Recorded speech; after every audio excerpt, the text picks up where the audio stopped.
The desert stretched endlessly under a blistering sun, each step a battle against heat and sand, but Clara's greatest danger wasn't the wilderness. When bandits ambushed her lone caravan, salvation came in the form of a mysterious Apache warrior, his eyes fierce yet unreadable. In a world where their cultures could not be more different, survival would force them together, and something far more dangerous than the desert would ignite between them. Don't forget, skip this video. Wait for end. And like ... the sun hung low and merciless over the vast expanse of the desert, casting long, wavering shadows across the endless dunes. Clara tightened the shawl around her shoulders, though it did little to protect her from the blistering heat. The horizon shimmered like molten glass, and each step she took seemed to sink her deeper into the sand, threatening to swallow her whole. Her heart pounded not only from the physical exhaustion, but also from the anxiety gnawing at her. She was traveling alone or nearly alone across a terrain as unforgiving as it was beautiful, on her way to meet a man she had never seen. A man promised to be her future through letters written months ago. Clara had left her small eastern town with more hope than certainty. Life at home had been predictable, confining, a place where doors rarely opened to adventure and the horizon seemed always just out of reach.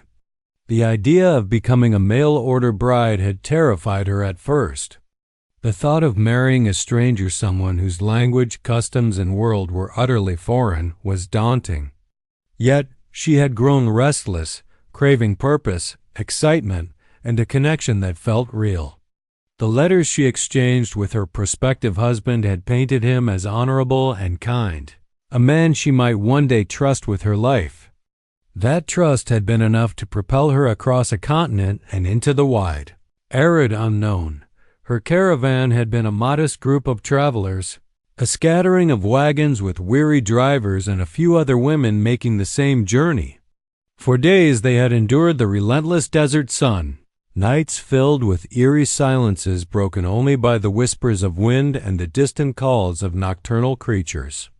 Clara had learned to ration her water carefully, to cover her face with scarves to avoid sunburn, and to keep her eyes sharp for the signs of danger. Every hillock or crevice seemed to conceal a threat, every sudden gust of wind a potential sandstorm waiting to strike. Yet, despite the peril, Clara's mind was often drawn to the image of the man waiting for her on the other side of this wasteland. She imagined his face, the sound of his voice, the small gestures of warmth he might offer when she arrived. It was a fragile hope, almost intangible, but it sustained her through the blistering days and the cold, unforgiving nights. In the quiet moments around the campfire, she would read his letters by the dim glow, savoring every word as if they were a lifeline. On the morning of the attack, the desert seemed unusually still. The air was thick and heavy, each breath a labor. Clara had been walking alongside the caravan, her mind wandering over the letters she had received, when a sudden shadow swept across the sand. In an instant, chaos erupted. Bandits, men on horseback with scarves wrapped around their faces, descended upon the caravan with a terrifying ferocity. Horses reared, wagon wheels screeched, and shouts pierced the heat-hazed air. Clara froze, terror rooting her to the spot as she watched the men take control. Their weapons gleaming under the sun, the caravan was quickly overrun. Clara tried to run, but the sand betrayed her steps, and the bandits' cruel laughter filled the air. Panic surged as she realized she was separated from the others, isolated in the open desert with nowhere to hide. The letters in her satchel, the only tangible connection to the life she had left behind, were suddenly insignificant in the face of imminent danger. Her pulse hammered in her ears, each heartbeat echoing the fear that she might not survive this crossing. And then, as if conjured by fate itself, a figure appeared on the ridge above. A lone warrior, moving with the silent grace of someone completely at home in the desert. He was unlike anyone Clara had ever seen, his presence commanding and unyielding, his dark eyes scanning the chaos with sharp precision. There was a confidence in the way he carried himself, a quiet strength that seemed to promise protection. For the first time since the attack began, Clara felt a glimmer of hope. Perhaps she would not be left to the mercy of the bandits. Perhaps somehow this journey would continue, and perhaps her life would take a turn she could never have imagined. The bandits moved with terrifying efficiency, cutting through the caravan like a shadow slicing light. Horses reared, wagons overturned, and screams echoed across the sand, carried by the wind to Clara's ears in sharp, disorienting bursts. Her pulse pounded so loudly it seemed to drown out everything else. She clutched the satchel with her letters to her chest as a rider lunged toward her, a glinting knife raised high. Panic froze her limbs, and for a moment she thought this would be the end. Instinctively, she stumbled backward, sand spraying in her wake. The rider cursed, spurring his horse forward, but before he could reach her, a dark figure dropped from the ridge above with impossible speed. Clara barely had time to register the movement before the bandit was thrown aside, hitting the sand with a grunt that was quickly silenced. The figure stood tall, his long hair catching the sunlight, bow in hand, eyes scanning the area like a hawk. He moved with fluid precision, dispatching 2 more bandits before they could even fully react. Clara's breath caught. The warrior, whoever he was, did not hesitate. Every motion seemed premeditated, every arrow and strike exact. He worked silently and deliberately, a shadow among shadows, and soon the immediate threat was driven back. Horses bolted in panic, and the remaining bandits, recognizing that they were no match, began to scatter into the dunes. The desert fell suddenly silent, save for the ragged breathing of Clara and the low whinny of the frightened horses. Legs trembled beneath her as she struggled to stand. The warrior approached, his gaze fixed on her, assessing, wary, but not unkind. Clara's instinct was to retreat, unsure of whether she should trust this stranger.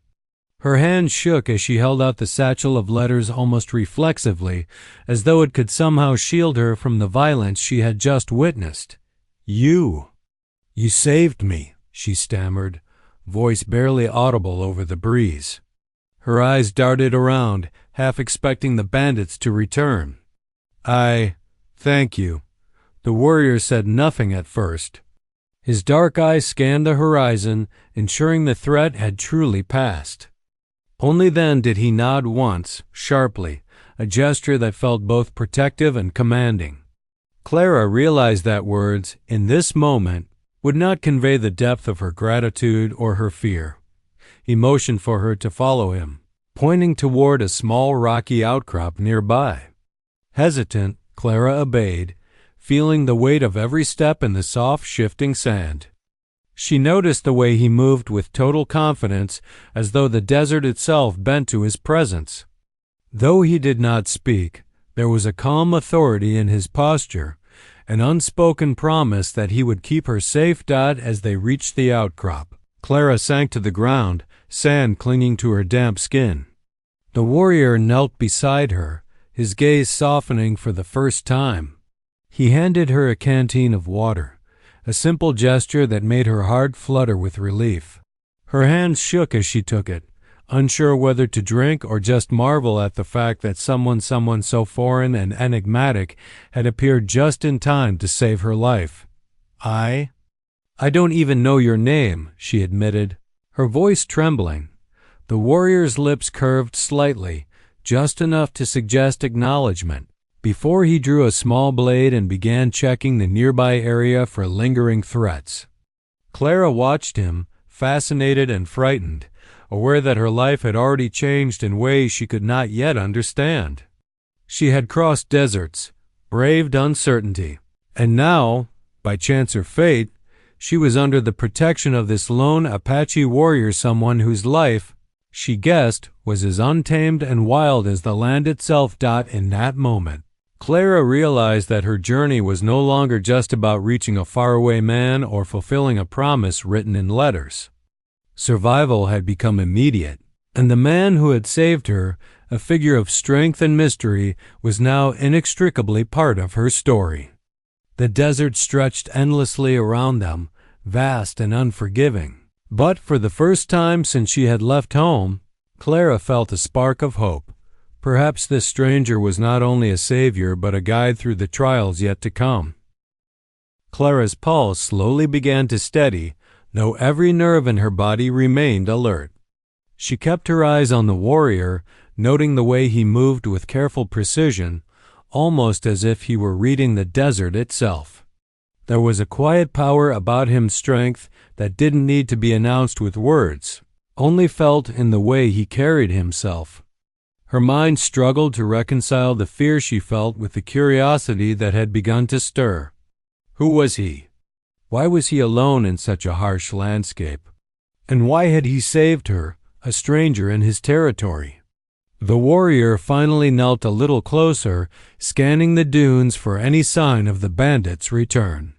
He wore the clothes of his people, leather softened by the sun and sweat, adorned with simple markings that suggested both utility and tradition. Clara noticed a bow strapped across his back, a quiver full of arrows resting against his side, and the subtle way he carried a knife at his hip. Every detail spoke of someone intimately familiar with survival, someone who belonged to the land in a way she never could. "Are you hurt?" she asked, her voice tentative. Her words sounded fragile even to her own ears, but she had no other way to break the tense silence. The warrior's gaze met hers. For a long moment he said nothing, studying her face with dark, unreadable eyes. Then, almost imperceptibly, he shook his head. He pointed to the satchel in her hands, then to himself, a silent question passing between them. "Are you all right?" Clara nodded quickly, feeling a flush of relief that he had understood. "Thank you," she stammered, still clutching the satchel. You saved my life," she swallowed hard. "I don't even know your name." He hesitated, then spoke a single word, slow and deliberate. "Taye, Taye," she repeated softly, savoring the sound. It seemed almost foreign on her tongue, yet somehow fitting for the man who had appeared like a shadow out of nowhere. She offered her own name in return. "I'm Clara." For a moment, they regarded each other across the sand. Two strangers bound by circumstance, the silence between them full of unspoken questions. Clara felt an odd mix of apprehension and trust. There was something steady and protective in Taye's presence, a reassurance that she couldn't quite put into words. She realized that, for the first time since the attack, she didn't feel entirely alone. Taye motioned for her to follow him. Without hesitation, she rose and stumbled after him, keeping close. He led her to a shallow alcove in a rocky ridge, hidden from the flat stretch of desert where the bandits had appeared. There, he gestured toward the ground, indicating that she should sit.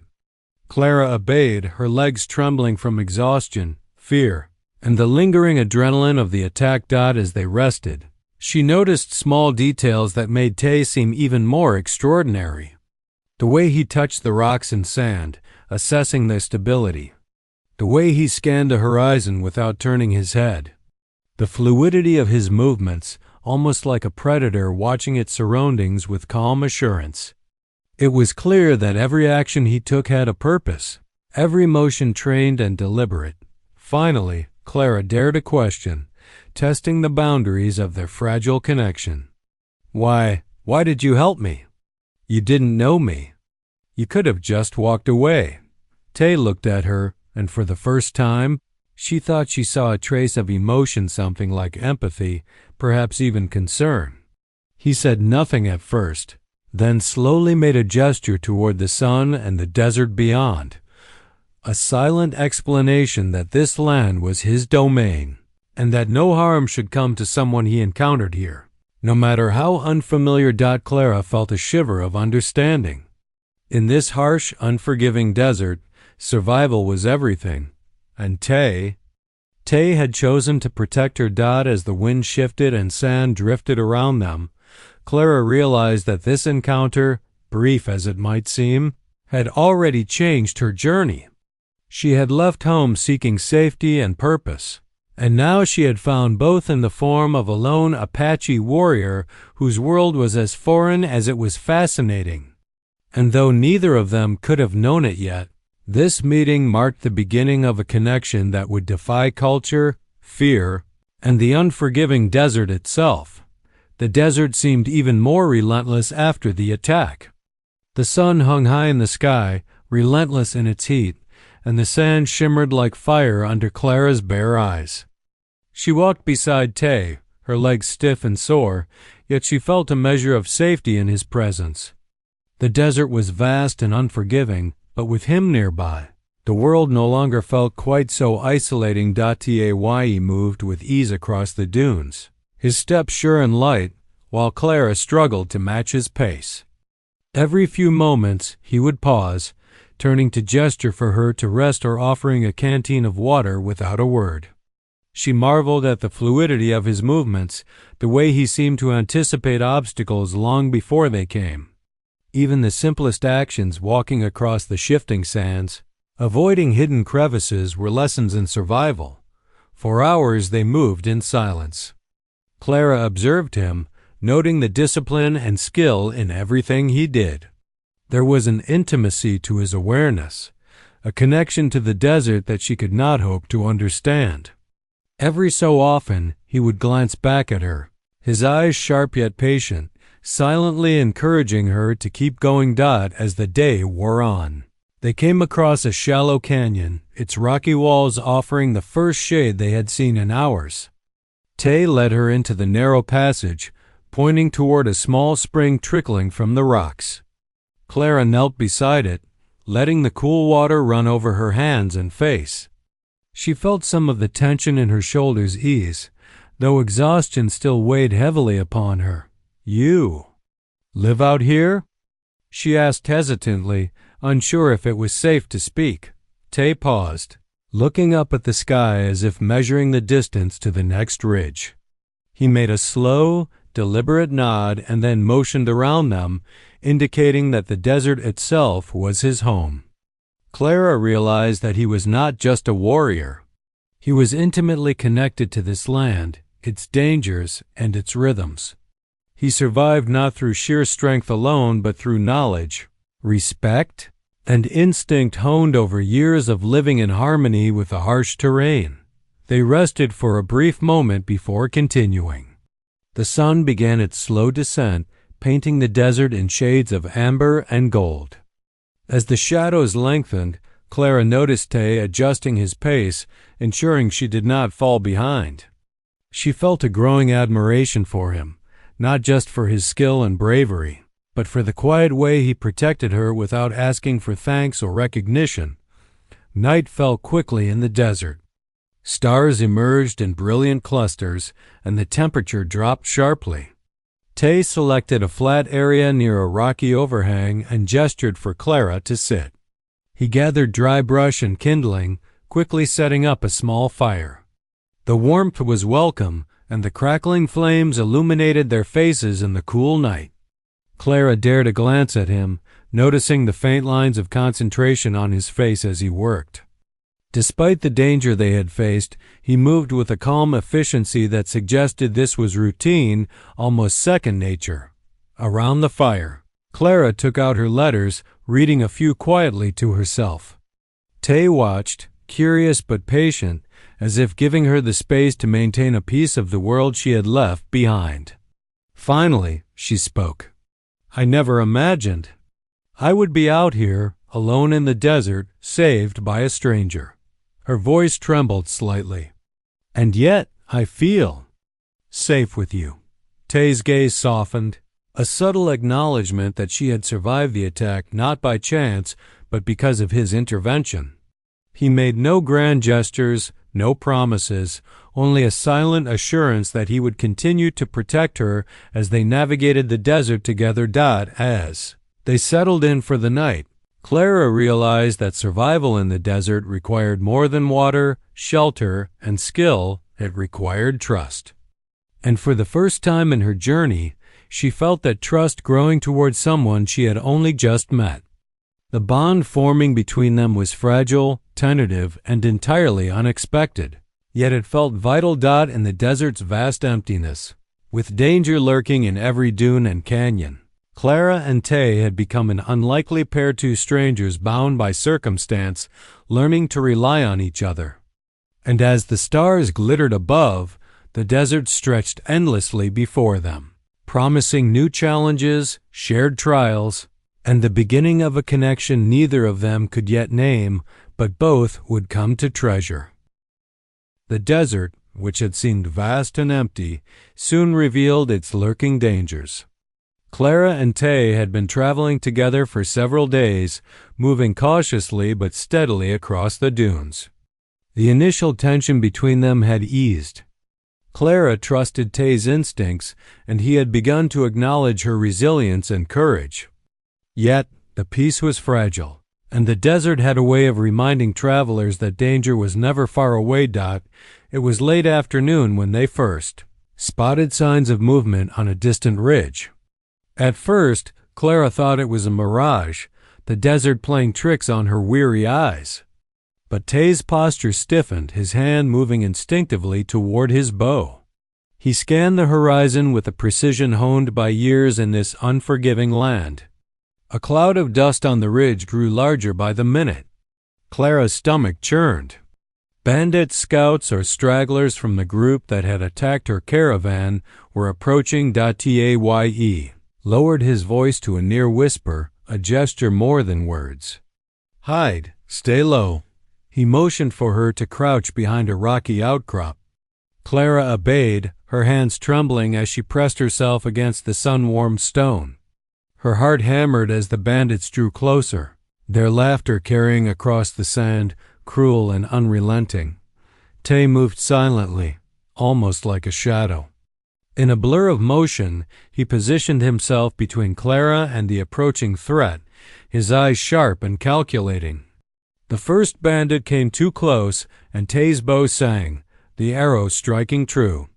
Clara's breath caught as the bandit tumbled from his horse, the others faltering at the sudden precision of their unseen assailant.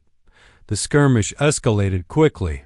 Horses reared and stampeded, arrows whistled through the air, and Clara found herself clutching her satchel, torn between fear and awe. Taye was everywhere and nowhere at once, moving through the desert like a force of nature. He guided her silently, signaling when to move, when to crouch, when to stay perfectly still. Each maneuver was a dance of survival, and Clara realized she was learning, absorbing his movements, instincts, and understanding of the land without conscious thought. One particularly daring bandit tried to flank them from the right, thinking the rocky outcrop offered protection. Taye anticipated it instantly, releasing another arrow that found its mark. Clara's chest heaved with relief and disbelief. She had survived the first attack largely by chance. This time, she realized, she was surviving because of Taye and because she was beginning to trust him completely. After what felt like hours, though it was likely only minutes, the remaining bandits fled, leaving the desert silent once more except for the soft wind and the occasional distressed whinny of abandoned horses. Clara sank to the ground, exhausted and shaking. Taye approached, his eyes scanning the dunes for any lingering threats, but the ridge was empty. Slowly, he crouched beside her, offering her a canteen of water. She drank deeply, feeling the cool liquid soothe not just her throat, but the adrenaline-fueled tension in her body. "You are incredible," Clara whispered, her voice still trembling. "I don't know how you do it. I don't know how you survive out here alone." Taye's expression softened, but he said nothing. Instead, he gestured toward the horizon, a silent explanation. This was his land, his home, and he had learned its dangers and rhythms so that he could survive and protect those who crossed his path. Clara understood without words he had saved her, again and again, not out of obligation but because it was part of who he was. As the sun began its descent, casting long golden shadows across the sand, Clara realized that each danger they faced together forged a deeper connection between them. Fear and adrenaline had given way to reliance, trust, and something unspoken, a growing bond that neither could ignore. The desert was still vast and merciless, but she no longer felt entirely alone. Taye motioned for them to continue, leading her through a narrow canyon that promised shelter for the night. Clara followed, her steps steadier now, her mind beginning to accept that the warrior she had met by chance might be the companion she needed not just for survival, but for the journey that lay ahead.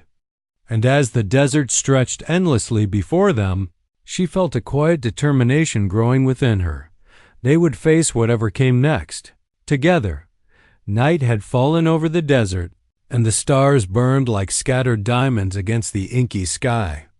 The day's skirmish with the bandits had left both Clara and Taye physically exhausted, yet the firelight cast warmth over them that extended beyond the chill of the night.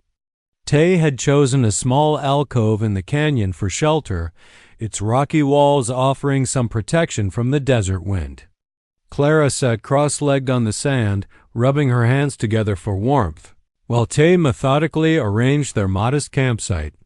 The fire crackled, casting dancing shadows across his face, highlighting the sharp features that had seemed so intimidating during the day.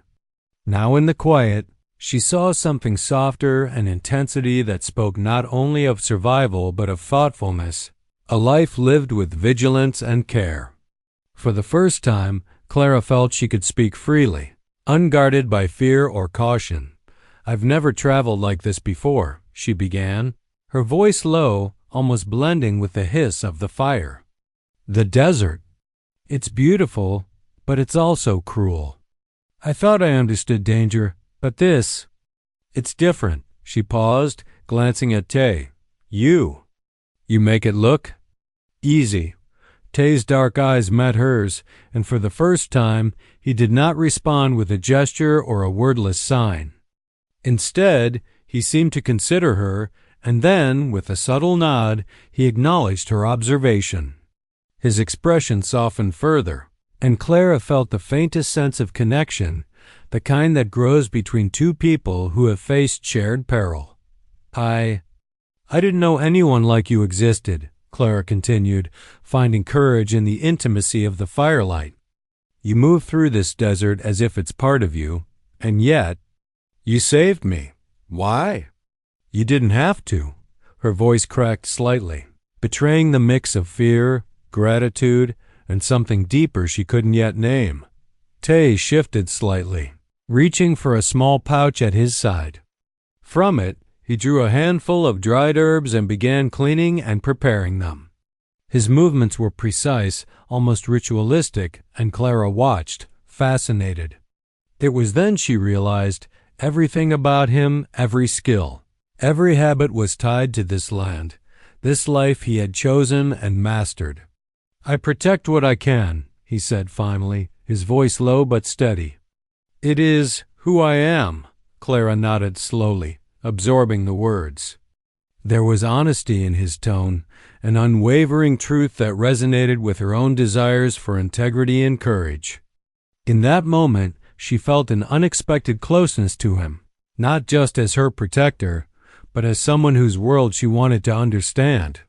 She wanted to know what it meant to live fully, fiercely, in a place so different from her own, and she wanted to share in it, even if only a small part of it.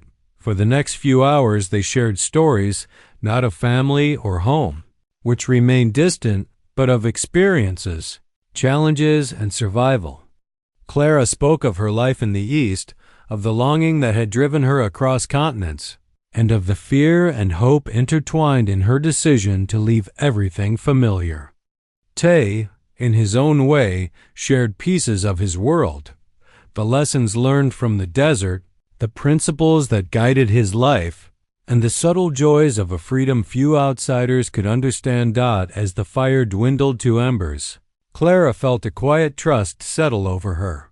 She had begun to see Taye not simply as a savior or a figure of strength, but as a companion, someone whose presence had become essential to her journey. She realized that, in the vast emptiness of the desert, where danger had tested them repeatedly, a fragile bond had formed built on trust, mutual respect, and the shared recognition of courage. Taye glanced at her, and for a fleeting moment, their eyes held an unspoken understanding. They had both survived the desert's cruelty, and in doing so, they had found something unexpected. Amid the shifting sands and relentless sun, they had discovered a connection neither could yet define, but both would come to rely on. And as the stars continued to blaze overhead, Clara felt the first flickers of a hope that went beyond mere survival, a hope that perhaps this warrior, so different from anyone she had ever known, might walk beside her not just through the desert, but through the uncertain journey of life itself. The days that followed in the desert were grueling but transformative. Clara and Taye moved together with increasing synchronicity, each learning to anticipate the other's needs. The desert remained unforgiving, blistering sun, scarce water, and the ever-present threat of bandits, but the shared trials had strengthened their bond. Where fear and caution had dominated in the beginning, trust and quiet affection now guided their every step. Clara began to notice the small things about Taye, the way his dark eyes softened when he looked at her, the subtle ways he ensured she was shielded from the worst of the sun, the gentle patience with which he taught her to move across the dunes without exhausting herself. She, in turn, offered her own strengths, her keen observation, quick thinking, and determination to help when he was injured or tired. Together, they became a team, each complementing the other's skills. It was during one particular long day, as they navigated a narrow canyon path, that they encountered a group of settlers. Taye's wary posture immediately signaled caution. Clara, having spent her life among settlers, instinctively tried to step forward, only to see the tension in his stance.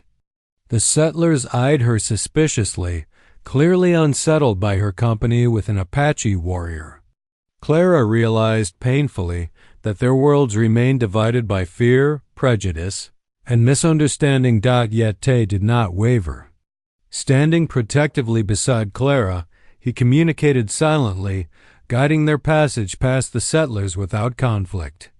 The moment crystallized for Clara the depth of his character. Bravery and honor were not only expressed in combat, but also in how he treated others and protected her from harm, even when it required diplomacy rather than force.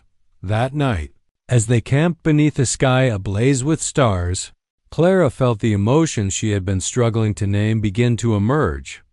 She looked at Taye and realized that her admiration had grown into something deeper. She had begun to care for him, not only for his courage and skill, but for the man he was, the complexity, the quiet strength, and the loyalty that defined him. Taye, too, seemed changed. Clara noticed the way he lingered when she prepared their meager meal, the protective yet gentle attention in his gestures, and the way he seemed attuned to her every mood.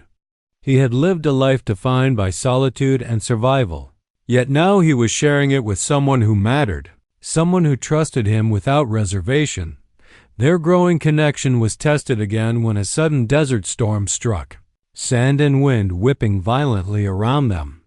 Forced to take shelter in a rocky crevice, they huddled close for warmth and protection. In that tight, dark space, Clara reached out instinctively, resting her hand against Taye's arm. He did not pull away. Instead, he shifted slightly to offer more comfort, a silent acknowledgement of the bond that had grown between them. It was in moments like these, quiet, dangerous, and intimate, that Clara and Taye began to understand each other fully.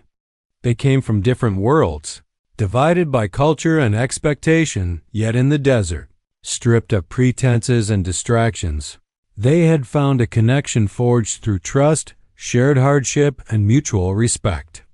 Love, Clara realized, was not about comfort or certainty. It was about finding someone whose presence could steady you in chaos, whose loyalty could shield you from danger, and whose courage could inspire you to be braver than you had ever imagined. By the time the storm passed and the desert settled into a calm hush, Clara and Taye had reached an unspoken agreement. They would continue their journey together, not as protector and protected, but as partners. Each step they took across the desert was now a testament to their growing love, a love born in the harshest of landscapes, tempered by danger and strengthened by trust. For the first time since Clara had left home, she felt a deep sense of belonging. It was not in a town or a letter, nor in the promise of a distant man waiting for her. It was here, beside Taye, in a world that was both unforgiving and magnificent, where two very different people had found a way to meet, understand, and accept one another completely. The desert had gradually given way to a stretch of rolling plains and scattered woodlands, a place that offered both safety and sustenance.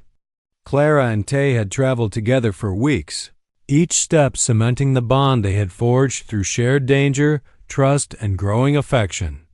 The journey had changed them both, not only in body, hardened and weathered by the sun and sand, but in spirit, shaped by courage, understanding, and love. Clara marveled at how much she had learned from Taye. She had absorbed lessons in survival, patience, and the quiet strength required to navigate a harsh world.